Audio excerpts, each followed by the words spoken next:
Vamos a usar un caso clínico de la vida real, como dicen en Discovery Channel, para integrar un poquito lo que ya hemos hablado de la hemorragia extravenoidea y de su tratamiento.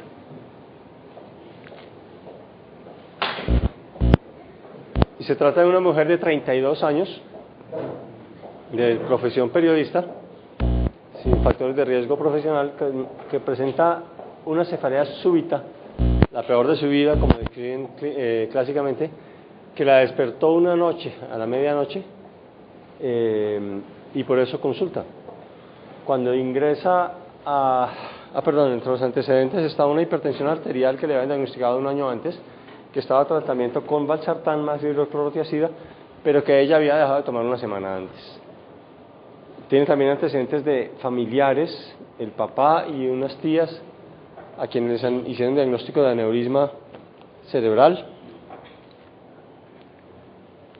y no hay ningún otro antecedente. Entonces, un par de preguntas para comenzar. ¿La suspensión de antihipertensivos está relacionada con la presencia de hemorragia extravenoidea, sí o no?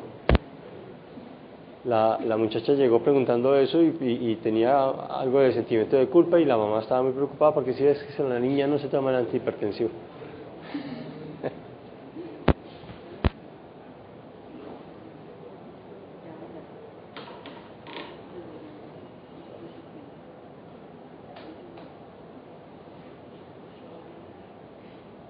Todo el mundo opina que sí o no. Bueno, yo creo que la discusión está planteada y no está resuelta. La hemorragia hipertensiva indudablemente se relaciona con hipertensión arterial y puede estar relacionada con suspensión de antihipertensivos, pero la hemorragia subaracnoidea no se relaciona directamente con el grado de hipertensión arterial que un paciente tenga. Se relaciona en general con la enfermedad, pero no con el grado de hipertensión arterial. Entonces queda planteada la discusión siguiente. ¿Y la historia familiar es importante, sí o no?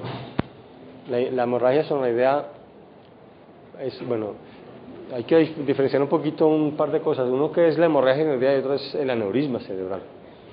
Hasta ahora no sabemos si esta paciente tiene aneurisma, que fue la causa de la hemorragia, o tiene otra causa de hemorragia extravenoidea. ¿Será importante la historia familiar, sí o no?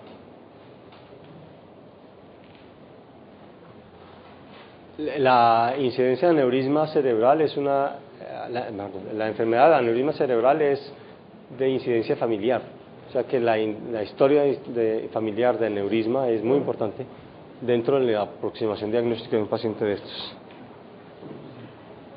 Bueno, volvamos. Sí, por favor, comentarios durante el proceso. Vamos haciendo comentarios con toda confianza. Digamos que la aneurifomatosis familiar es una enfermedad descrita. Sí. Tiene un patrón hereditario que es autosómico dominante, y los pacientes tienen al menos un familiar directo en por lo menos 3 generaciones con aneurismas para hacer el diagnóstico de aneurifomatosis familiar. La pregunta es, si un paciente tiene, yo no puedo esperar que haya 3 muertos en la familia por hemorragia extravenoidea, pero tengo antecedente en mi familia de aneurisma. ¿Tú crees que se justifica en el seguimiento de esas familias hacer estudios de, por ejemplo, angioresonancia de manera profiláctica? En Japón lo recomiendan, claramente, porque en Japón la incidencia de aneurismas es mucho más alta que en el resto del mundo, por lo menos que en Colombia. En Colombia yo no tengo muy claro, hay zonas del país donde parece que la incidencia es alta, por ejemplo el altiplano cundiboyacense parece que la incidencia es muy alta, pero no tengo una recomendación clara al respecto. Si fuera mi familia yo le mandaría a hacer la resonancia, la angioresonancia, pero yo creo que no hay evidencia así contundente al respecto. En Japón sí. Ingresa entonces a urgencias con hipertensión arterial importante, frecuencia cardíaca normal, está consciente y orientada, refiere la misma cefalea intensa que la despertó desde hacía varias horas, además tiene náuseas y fotofobia, hay rigidez de nuca y un claro meningismo y no tiene otros déficits neurológicos. Se lleva una tomografía y esta es la tomografía. ¿Alguien quiere comentar sobre la tomografía?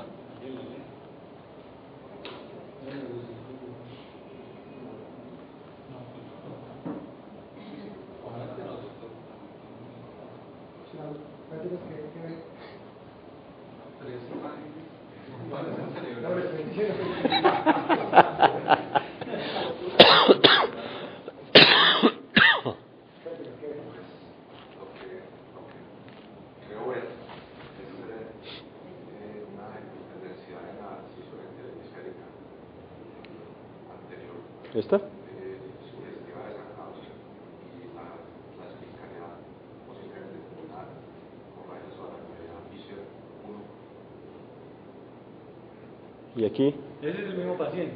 Tiene Ese- 3 cortes. son 3 cortes del mismo paciente del mismo día. En la misma tomografía. Es la misma tomografía, sí. ¿Alguien ve otra cosa? ¿En la de la mitad de la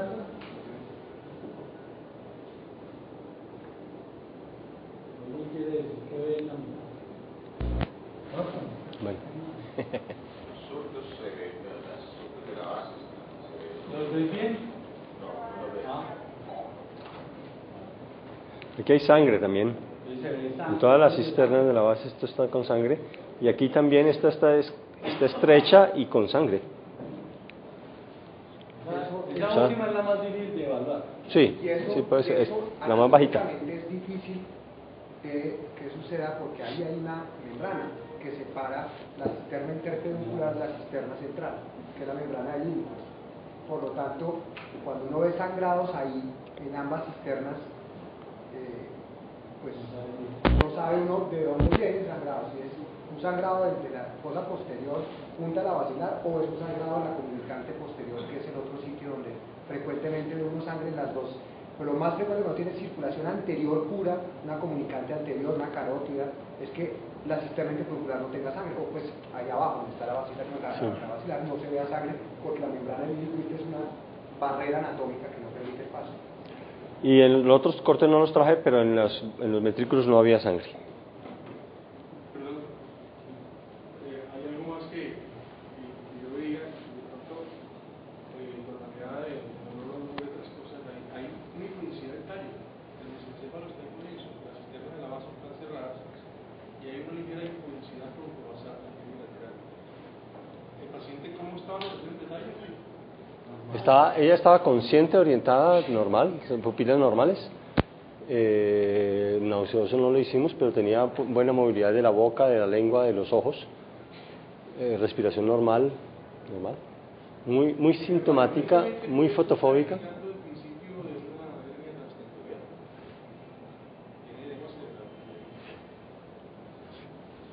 Me gusta ese comentario, pero de pronto en otro sentido, en que será que esto está más clarito, más oscuro, perdón, o es que alrededor está más clarito y nos parece más oscuro. Yo creo que es muy difícil en una escanografía así definirlo. Eso habría que verlo en el computador de imágenes diagnósticas para definirlo mejor y manipular el contraste, el brillo y eso. Pero lo llevo a pensar en otra cosa, y es lo que hablábamos esta mañana del tramo craneoencefálico, que hay médicos que hacen diagnóstico de isquemia de tallo en la escanografía de entrada en un paciente de trauma, y de pronto lo que tiene es más brillante alrededor y el tallo por eso parece más oscuro. Bueno, el caso es que clínicamente la paciente estaba muy bien del tallo, tenía náuseas, muchas náuseas y fotofobia. Entonces, ¿qué sugiere este TAC? Ya es evidente que sugiere una hemorragia isoneuroidea, ¿no? Es diagnóstico de hemorragia isoneuroidea. ¿Y este caso cómo se clasifica? ¿Es leve o es grave este caso de hemorragia isoneuroidea? Huntington, ¿cuánto nos da? Yo creo que no hay hemorragia leve. Esa es la enfermedad más traicionera, niño. Yo no creo que esos pacientes... Lo que es la clasificación es una cosa. Pero decir es que aquí una hemorragia isoneuroidea chiquita, eso no existe la chiquita. Bueno, ese era mi mensaje, exactamente. Ese era mi mensaje, se puede clasificar de bajo grado o de alto grado de acuerdo a estos índices, pero no es leve o grave, es siempre grave la hemorragia isoneuroidea, por eso el pronóstico es impredecible el primer día. Uno no sabe cómo evoluciona un paciente con hemorragia isoneuroidea. No hay pacientes que llegan con Huntington 1, Fisher 1 y se mueren de vasospasmo. ¿Sí? Y otros que llegan con 4 y salen más o menos bien. Bueno, esta es la arteriografía de esta paciente, le traje solamente 2 imágenes, esta es la posterior y la anterior. ¿Algún comentario?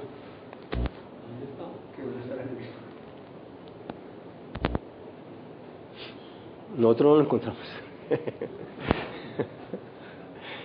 Esta es la arteriografía, la hicieron muchas otras proyecciones y no encontramos el aneurisma, ni malformación, ni aneurisma ni malformación, ni en vertebrales ni en carótidas. Entonces la pasaron a cuidado intensivo Y nos quedamos, bueno, no tiene aneurisma, entonces ¿qué tiene? Tiene una hemorragia subaracnoidea, indudablemente, pero... ¿Opciones? ¿Qué otras causas de hemorragia que han visto ustedes o se pueden explicar esto? ¿Quieren contestar ahí al...? Él describe una hemorragia subaracnoidea benigna, que es la hemorragia interventricular de la pelvis encefálica, que parece ser de origen venoso. Lo raro para eso es que eso no llena tan arriba. Nunca llega a la estructura interior. O sea, en principio yo diría que esto es aneurismático y hay que esperar porque hasta el 14% de las arteriografías primeras, como hace vasoespacio en el cuello, no se ve. Bueno, ¿respuestas aquí?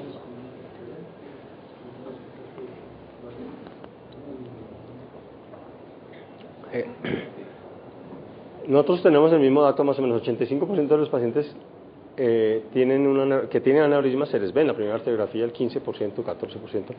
No se puede no verse en la arteriografía, pero también hay otra opción y es malformaciones arteriovenosas en una parte distinta a lo que examinamos ya por la arteriografía. Hemos tenido dos casos recientes en los últimos 2 años de gente muy joven, un muchacho de 12 años y un hombre también de 20 y poquitos años, 24, 25 años, con malformaciones arteriovenosas en la médula espinal, cuyo síntoma inicial fue una hemorragia esofágica clásica, con cefalea, la peor de su vida, con signos meningeos y una escanografía con hemorragia esofágica. Entonces, tener en cuenta esa posibilidad. Y otra pregunta, entonces, ¿cuál es la conducta a seguir en esta paciente? ¿La llamamos a cirugía, le hacemos control endovascular o le hacemos alguna otra cosa distinta? ¿Control endovascular qué es? ¿Control de los 8 días? Hay parar el sangrado de alguna forma endovascular, poner un stent, un coil en alguna parte, pero respuestas, bueno.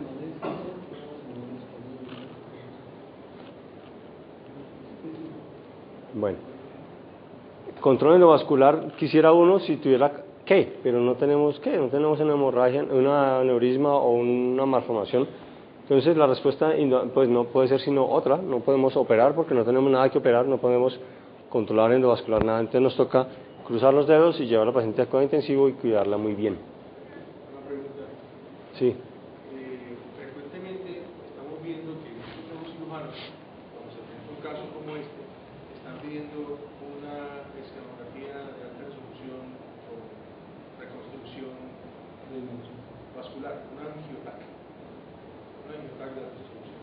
Entonces hay que preguntarles a ustedes de pronto qué experiencia tienen si en la angiotac pudiera haber un aneurisma que no viola La opinión de nuestro radiólogo, tenemos 2 intervencionistas en la clínica que son un radiólogo y un neurocirujano que hacen radiointervencionismo. Ambos piensan que la arteriografía es más sensible que la angiotac y que la angioresonancia. Ellos eventualmente, en esta paciente no lo traje, pero le pidieron una resonancia cervical, de médula, pues buscando es una malformación en otra parte, en un territorio distinto al que ya exploraron, pero el que ya exploraron ya lo consideraron explorado. Ellos piensan que la única manera de mejorar la sensibilidad en este caso es esperar 2 semanas y repetirla. Pero angiotac no es mejor que angiografía digital de sustracción como esta. Y otro detalle, en el New England Journal hace 2 años o 3 salió un reporte de un caso de toxicidad por radiología, por irradiación. Una mujer a la que le hicieron 2 angiotacs seguidos buscándole una arteriografía, un aneurisma precisamente, y le dio pérdida del pelo y alteraciones mentales por toxicidad por radiación en el cerebro. O sea, el angiotac es el más irradiador de todos los tacs que tenemos. Entonces, lo tenemos que hacer cuando estamos seguros que lo necesitamos, no así como por buscar a ver qué. Espera un segundo, Javier.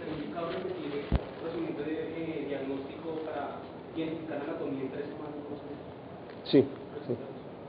Después de que pase toda la fase inflamatoria, digamos, de la enfermedad.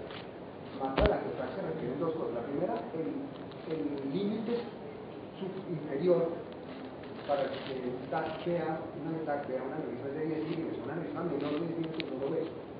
Y los que más sangran son los menores, los chiquitos. Mientras más grande la aneurisma, menos presión transmural tiene. Entonces sangran menos los grandes, los chiquitos los que más sangran. Y segundo, que uno necesita o que sea un angiotac multicorte por lo menos de 64 detectores para poder hacer un angiotac de verdad. Si no, termina uno haciendo un TAC con contraste. Bueno, los siguientes 2 días la paciente evoluciona regular, con muy sintomática, con cefalea persistente, con el síndrome de meninges, con mucha fotofobia, náuseas y vómito. Le dimos analgésicos de diferentes familias al dosis tope y a pesar de eso seguía con mucho dolor y todo esto sin déficit neurológico. La diuresis empezó a elevarse. La política nuestra es no inducir hipervolemia, pero no permitir balances negativos. Entonces el segundo día nos tocó empezar a perseguir la diuresis de la paciente. Orinaba alrededor de 200 mililitros por hora, con una sonda vesical puesta, pues, que facilita la medición, lo que significa casi 5 litros en un día. Es una diuresis muy alta y nos tocó perseguirla. Ella tomaba líquidos, comía, pues, pero nos tocó perseguirla. ¿Piensa que hay una complicación hasta ahí en este momento? ¿Es una complicación neurológica propia de la enfermedad, como resangrado, vasospasmo, hidrocefalia? ¿O hay una complicación no neurológica, o sea, una complicación médica en esta paciente? 12 votos, van 12 votos. ¿Quién es más? 14.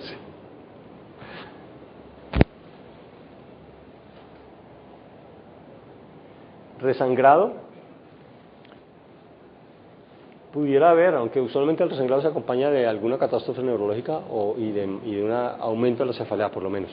En esta señora no había disminuido la cefalea, pero tampoco había aumentado, pues estaba todo el tiempo persistente. Vasoespasmo al segundo día, los libros dicen que es poco probable, pues, pero yo pienso que sí es posible al segundo día. Pero no había ningún signo focal de neurológico que nos explicara, pues, los síntomas, que nos hiciera pensar en vasoespasmo, perdón. Hidrocefalia también puede presentarse en este momento en una paciente como esta, pero tampoco tenía síntomas nuevos para hidrocefalia. Así que nosotros pensamos que tenía una complicación médica de cerebro perdedor de sal, que se ve a veces en estos pacientes. ¿Han oído hablar del síndrome del cerebro perdedor de sal? Bueno. Sin embargo, pues como por prudencia le hicimos una nueva tomografía donde les traigo solamente este corte que corresponde al corte de la mitad de la primera tomografía, donde todavía hay algo de... Ya está mejor tanto en espacio, es más permeable la cisterna y ya prácticamente no hay sangre aquí.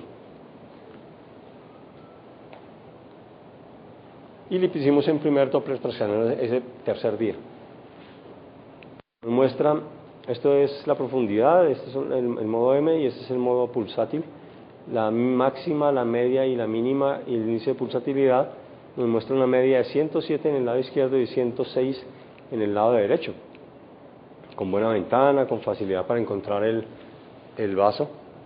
O sea que ya hay aceleración del flujo en esta paciente, a pesar de que lleva apenas 2 días de evolución de la hemorragia. Seguimos el mismo manejo. Esto es 2 veces al día medición de sodio sérico. Inicialmente parece subir un poquito, después empieza a bajar y ya francamente atraviesa la línea de lo normal hacia abajo el tercer día y llega hasta 130 miliequivalentes por litro el sodio sérico. ¿El urinario? El urinario no lo medimos en ese momento. Tampoco. Domingo. ¿Por qué? ¿Por qué no lo medimos? El médico que estaba de turno no lo pidió. El médico que estaba de turno no lo pidió en ese momento. Es relativamente frecuente esta complicación, por lo menos lo que nosotros vemos muy frecuentemente. Nosotros no tenemos como política, les dije ya, dar mucho líquido, pero siempre damos mucho líquido, porque siempre los pacientes orinan mucho y nos toca estar persiguiéndolos. Además, esta paciente estaba muy hipertensa. Ella les había dicho que tomaba valsartán. Le empezamos a dar la betalol en bolos y no le funcionaban realmente mucho, entonces le dimos metoprolol vía oral, pero vomitaba, nimodipino 6 veces al día, como es la dosis clásica, y nitroprusiato. ¿Qué opinan del nitroprusiato para control de la hipertensión en hemorragia esofágica? ¿Comentarios? Hipertenso, sí, Estaba muy hipertensa, estaba nos tocó, a ver, el objetivo que nos propusimos fue ponerle, pero mantener una presión arterial media por debajo de 110, por lo que teníamos una situación de no clipaje, de no control de la causa de la hemorragia, y nos tocaba ponerle nitroprusiato para poder tener esa presión arterial. Ella espontáneamente subía a 130, 140 de media. Bueno, hay quienes recomiendan el uso más de betabloqueadores que de nitratos en esta patología, a pesar de que los nitratos pues, son unos donadores de óxido nítrico y que pudieran tener una ventaja teórica, pero eso está en discusión probablemente, pues sigue en discusión. Para la cefalea le habíamos dado dipironas y también y morfina. Después decidimos quitarle la morfina y se propuso dexametasona. ¿Qué opinan de la dexametasona en esta situación? Suena que la dexametasona en migraña no son tan desesperados la ponen. Creo que yo hubiera hecho lo segundo, adrenarle y hacer la punción lumbar. Bueno, nosotros hicimos ambas cosas. Le pusimos dexametasona y le hice una punción lumbar. La dexametasona no es claro que le haya servido, pues eso 4 dosis al día, no 3 dosis al día, cada 8 horas. En cambio, el líquido cefalorraquídeo, cuando lo drenamos, sí mejoró mucho sintomáticamente. Le hice una punción lumbar, mejoró mucho sintomáticamente. Cuando le volvió a doler, como 4 horas después, yo le puse un catéter subaracnoideo lumbar y la dejamos en catéter subaracnoideo lumbar drenando continuamente. El objetivo era drenar 10 mililitros por hora aproximadamente. ¿Alguien se acuerda cuánto líquido cefalorraquídeo produce uno normalmente, un adulto? ¿Cuánto en el día?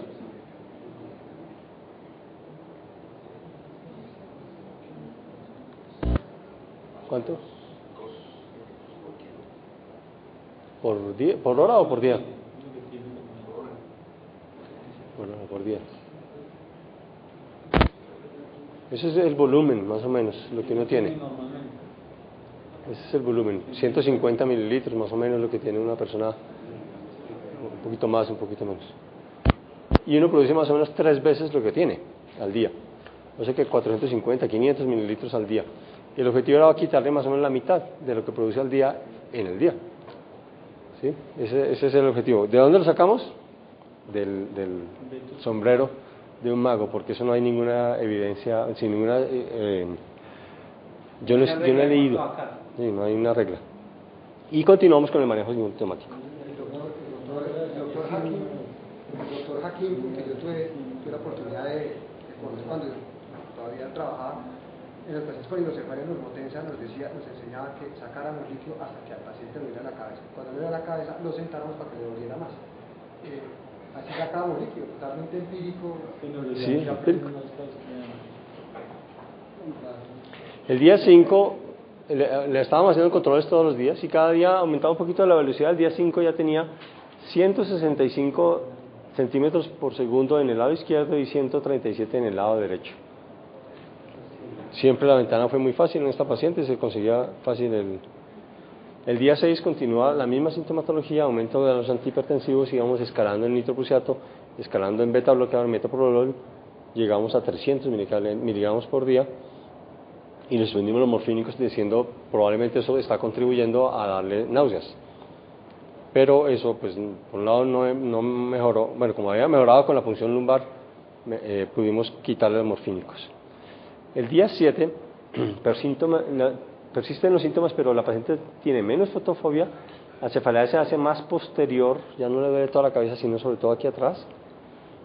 Y el día anterior el drenaje había sido de 400 en el día del 400 mililitros de líquido cefalorraquídeo. El neurocirujano dijo que nos habíamos excedido en el drenaje y que probablemente la cefalea era porque le habíamos drenado demasiado líquido cefalorraquídeo.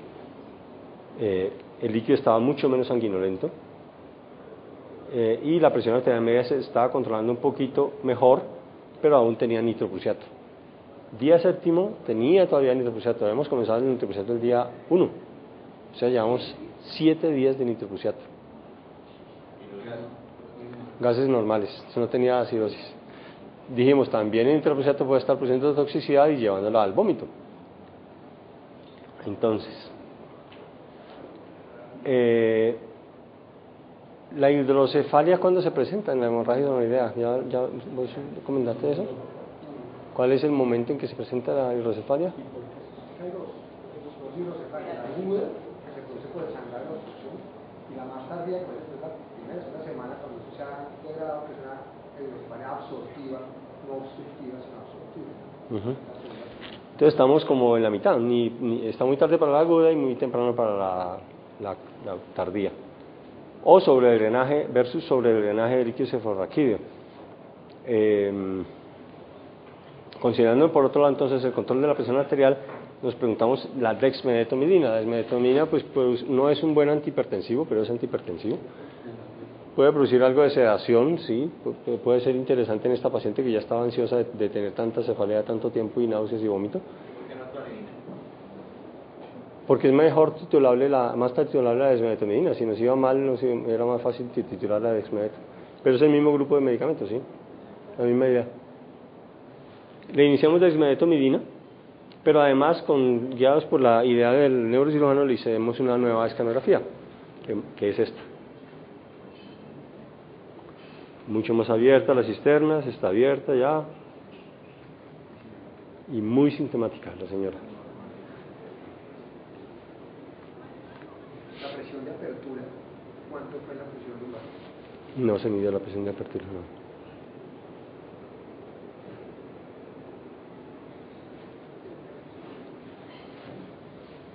Entonces nos quedamos así todos. Bueno, ¿y ahora qué sigue?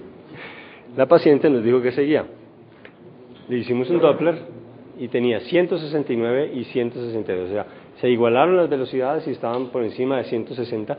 Hubo un momento en que en el lado izquierdo yo le vi un 180, pero no supe si era pues no lo alcancé a registrar, pero no supe si era un artefacto o un verdadero 180 de velocidad. Pero estábamos ahí en ese rango, en el rango mayor de velocidades y de acuerdo a la tablita del doctor Suárez, en el límite entre moderado y severo para la clasificación de velocidades. La paciente, como les digo, nos dijo que seguía. Después de la introducción de la dexmedetomidina, horas después, y después de la sonografía que ya le mostré, se puso logorreica, pueril y se le quitó la fotofobia. Ella se sintió mucho mejor, empezó a hablar muchísimo, a hablar todo el tiempo, a hablar la mitad en inglés, la mitad en español, a pesar de que es caleña. Había vivido en Estados Unidos. ¿Qué? No, había vivido en Estados Unidos, era un periodista, había vivido en Estados Unidos un tiempo. Pero estaba consciente, orientada a las pupilas normales, reconocía a las personas que la estábamos atendiendo, sabía quién era quién, exactamente, no tenía ningún déficit de memoria, el pensamiento era lógico. Lo que decía en inglés estaba perfectamente, era la continuación de la frase que había pensado en español, o al revés, pues estaba confundiendo los idiomas y ella reconocía y decía que es que le gustaba hacer eso, era un juego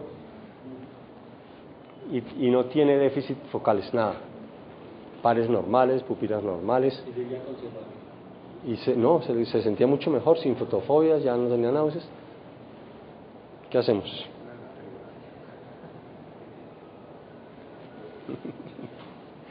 ¿Qué puede ser?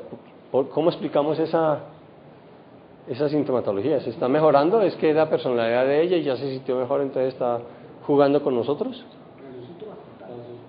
Síntomas frontales. Eso pensamos, efectivamente. Y se llevó a arteriografía, y aquí vemos, esta es la cerebral anterior, que está muy delgada. No tiene el aspecto usual del vasoespasmo en que se ve como un rosario, como unos compresiones, pero estaba muy pobre el flujo sanguíneo por la... Está totalmente amputada la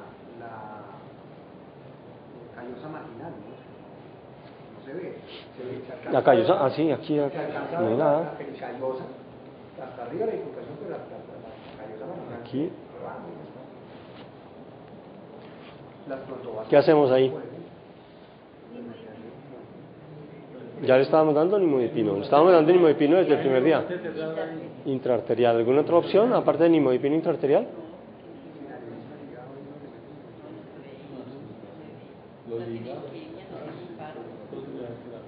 ¿Ninguna otra opción aparte de nimodipino intraarterial? Papaverina, pero no es la mejor opción. Papaverina.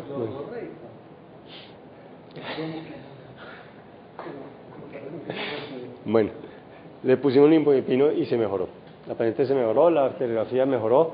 Al día siguiente y los días siguientes mejoría de la cefalea, aunque persistía. Volvió la fotofobia, pero mucho menor. Ahí hubo desaparición de las náuseas y vómito, toleró los medicamentos y la comida, sin déficit neurológica, aunque aprensiva. Y la tensión arterial se controló con losartán, metoprolol, nimodipino y dexmedetomidina. Recibió esta dexmedetomidina por 3 días seguidos. Los electrolitos séricos se mantuvieron estables también después de eso. Bueno, este era el caso que yo quería presentar el día. Esta es la última imagen que les traigo. Todavía persistía la aceleración del flujo en el lado derecho, más que en el lado izquierdo, pues en ambos. Pero la paciente estaba mejor clínicamente. Muchas gracias.